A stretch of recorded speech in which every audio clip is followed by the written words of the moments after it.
नमस्कार बंधुरा आज के आमी कुमड़ो शाक करब। तार जोन्नो एखाने आमी कुमड़ो शाक निয়েছি। कुमड़ो शाकगुलोके परिष्कार करे छुले और केटे धुए निয়েছি। आमी যেভাবে কুমড়ো শাকটা বানাবো এইভাবে যদি আপনারা একবার কুমড়ো শাক যদি বানিয়ে নেন গরম ভাতের সঙ্গে খেতে কিন্তু অসাধারণ লাগবে। একদম কম তেল মশলায় বলতে গেলে বিনা তেল মশলায় এই কুমড়ো শাকটা আমি রান্না করব। একদমই তেল মশলা কম দিয়ে আমি কিভাবে এই কুমড়ো শাকটা বানাই তার জন্য আপনারা পুরো ভিডিওটা দেখবেন। আশা করি আপনাদের ভালো লাগবে। যদি ভিডিওটা দেখে আপনাদের ভালো লাগে তাহলে অবশ্যই একটা লাইক করবেন, শেয়ার করবেন, চ্যানেলটা সাবস্ক্রাইব করে নেবেন আর পাশের বেল আইকনটা অবশ্যই বাজিয়ে দেবেন আমি যখন কোনো নিত্য নতুন রেসিপি আপলোড করব সবার আগে পাওয়ার জন্য। তাই চলুন প্রথমে আমি কুমড়ো শাকটাকে একটুখানি সিদ্ধ করে নেব। তার জন্য এখানে একটা প্রেসার কুকার নিয়ে নিয়েছি। প্রেসার কুকারের মধ্যে আমি কুমড়ো শাকটা দিয়ে দেব।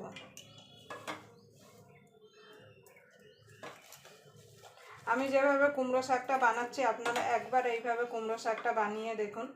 গরম ভাতের সঙ্গে কিন্তু আর কোনো কিছু লাগবে না। এই কুমড়ো শাকের ঝোল দিয়েই কিন্তু খাওয়া হয়ে যাবে। আপনারা তো অনেক রকমভাবে কুমড়ো শাক বানিয়েছেন। এবার দিয়ে দেবো কাঁঠালের বিচি। কাঁঠালের বিচিগুলো আমি কুমড়ো শাকের সঙ্গে দিয়ে দিচ্ছি, তাহলে সুন্দরভাবে সিদ্ধ হয়ে যাবে।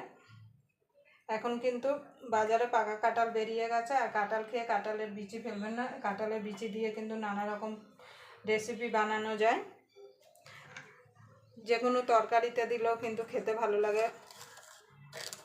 দিয়ে দেবো অল্প একটু নুন,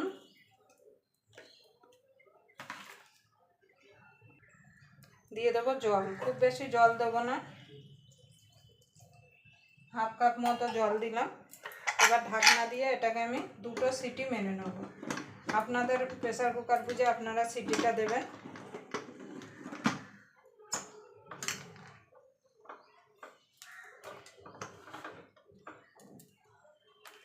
এবার গ্যাসটা ধরিয়ে দেবো।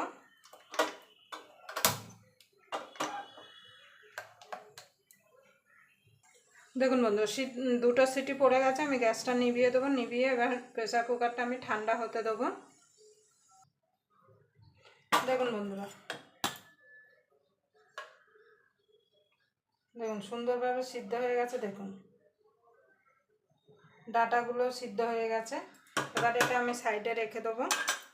রেখে দিয়ে আমি রান্নায় চলে যাব।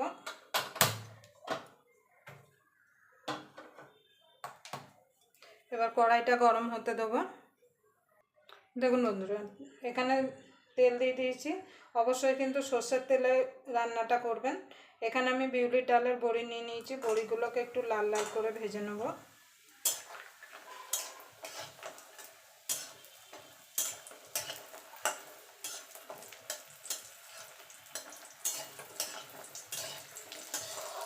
বড়িগুলো ভাজা হয়ে গেছে, তুলে নেব।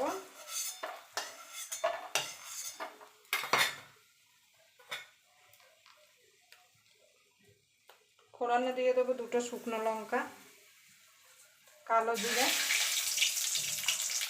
আপনাদের কাছে পাঁচফোড়ন তাহলে পাঁচফোড়নও দিতে পারেন। আমার পাঁচফোড়নটা শেষ হয়ে গেছে। এখানে আলু কেটে রেখেছিলাম, আলুটাকে দিয়ে দেবো। আলুটাকে দিয়ে আলুটাকে একটু লাল লাল করে ভেজে নেব। দেখুন বন্ধু, আলুটা ভাজা হয়ে গেছে। এখানে বেগুন এইভাবে কেটে নিয়েছি, বেগুনটাও দিয়ে দেবো। এবার আলুটা আর বেগুনটা একসঙ্গে ভেজে নেব।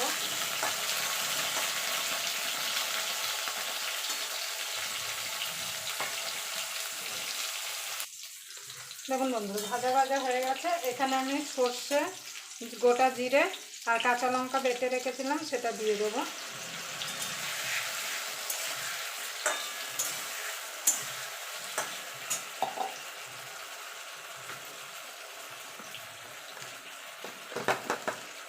সামান্য একটুখানি নুন দেবো, কেন শাক সিদ্ধ করার সময় কিন্তু নুন দেওয়া হয়েছিল। দিয়ে দেবো হলুদ গুঁড়ো, দিয়ে দেবো একটু লঙ্কার গুঁড়ো। ঝালটা আপনাদের স্বাদ মতো দেবেন, যে যেমন ঝাল খেতে পছন্দ করেন। এবার ভালো করে মশলার সঙ্গে আলু বেগুনটাকে একটু কষিয়ে নেব। সর্ষে জিরে কাঁচা লঙ্কার সঙ্গে। দেখুন বন্ধুরা মশলাটা কষানো হয়ে গেছে, মশলা থেকে তেল ছেড়ে দিয়েছে। এবার দিয়ে দেবো কুমড়ো শাকটা। এবার কুমড়ো শাকটা ভালো করে মিশিয়ে নেব মশলার সঙ্গে।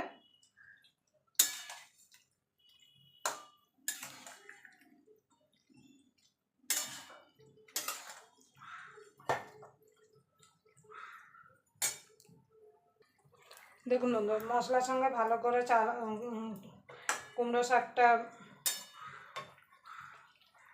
নাড়াচাড়া করে নিয়েছি। এবার বড়িটাও দিয়ে দেবো। বড়িটা দিয়ে ঢাকা দিয়ে এটাকে মিনিট 5 রান্না করে নেবো, যতক্ষণ বড়িটা আলুটা সিদ্ধ না হচ্ছে।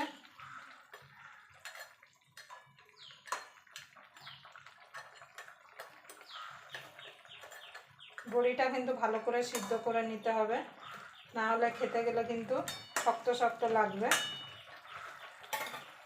আপনারা নুনটা অবশ্যই একটু চেক করে নেবেন, যেহেতু শাক পাতা তো একটু চিনি দিতেই হবে।